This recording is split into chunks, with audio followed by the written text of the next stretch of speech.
Thank you. Thank you, sisters and brothers from all over the world. I'm your sister from India, one of the world's largest democracy, of 1.5 billion people.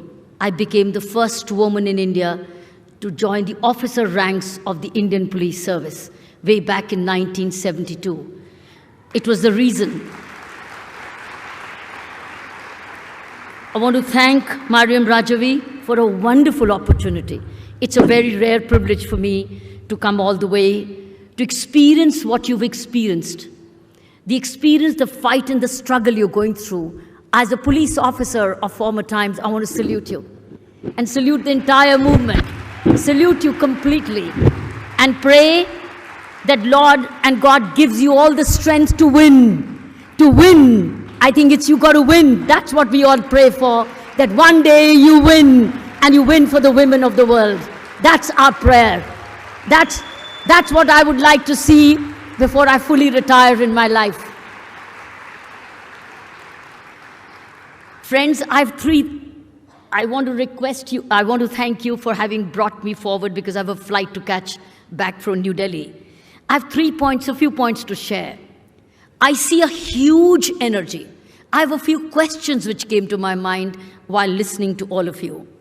And those are, how do we stay united now? Now that we've come together, and we're repeatedly coming together, such a colossal energy generated, how do we stay together? I think that's the real challenge. How do we stay connected? I think that's my first question. And before we dissolve, we must answer this, because we must stay connected with each other. I think that's the first question which came to my mind. Secondly, having worked with the United Nations myself, how do we as a power force, how do we a power force of women energy, compel United Nations to perform? We must compel United Nations to perform. United Nations can perform.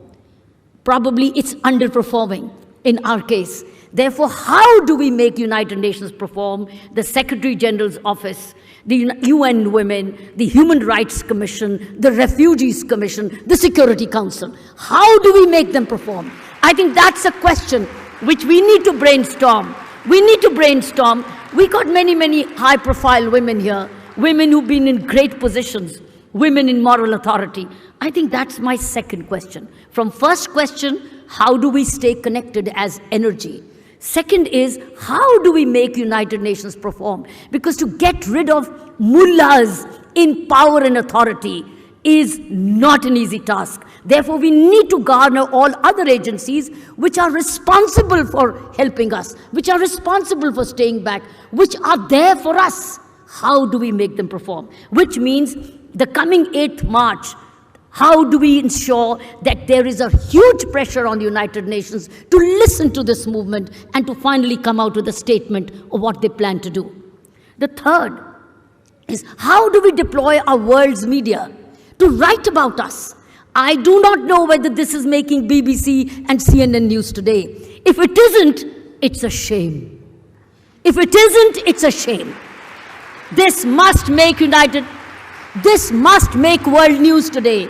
If it isn't, then I think we mark them absent. We let them know you're absent if you don't cover us today. I think it's a cry for women of this world.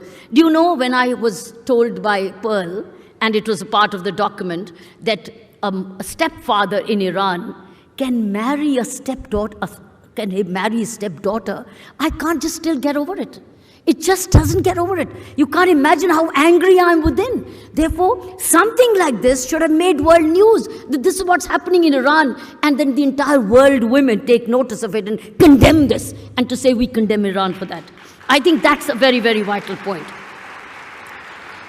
My next point is, how do we use technology to the best of our ability?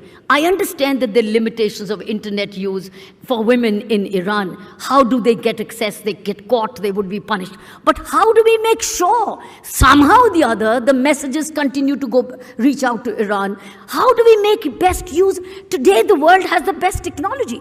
I believe even in the latest is how do we use the cloud to even see something which is without a screen. We can hear and we can watch. We need the best technology behind you. Otherwise, we will lose time. So how do we meet, and who provides it? Who pays for it? I think these are the questions we need to address.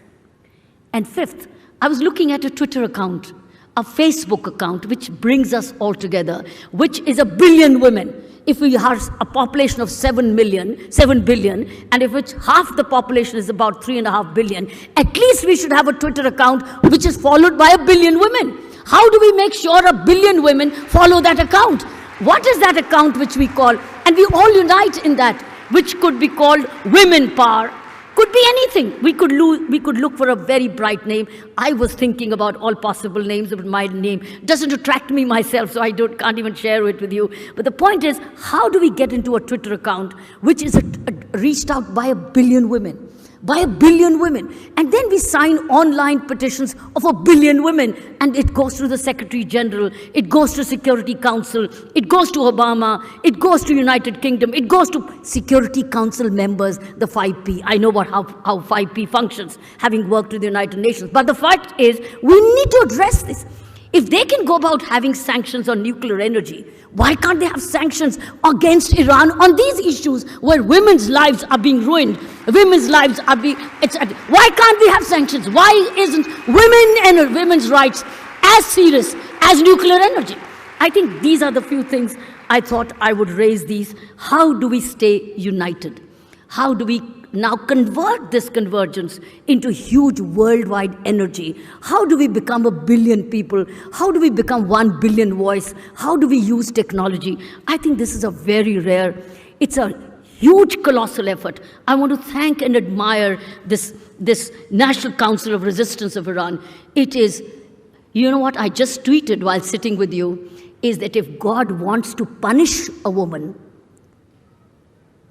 if it wants to punish a woman, I've been to many other countries. I don't want to wish to mention certain names as a police officer from the UN. And I said that at that time, if God desires to punish a woman, that woman would be born somewhere there, without mentioning the names of the countries. It's a huge punishment when any woman is denied her basic rights, basic human rights of her education and of her opportunities. I think we need to now unite. I think it's a huge effort that we brought us together. It's a cost of huge energy, resources, financial, time, energy. How do we stay connected? I look forward to hearing from you. The Twitter account you decide where 1 billion hit that account, and we continue to talk to each other, we continue to listen to each other. I think it's time now to unite and go behind this woman to see one day she succeeds very soon. Thank you very much.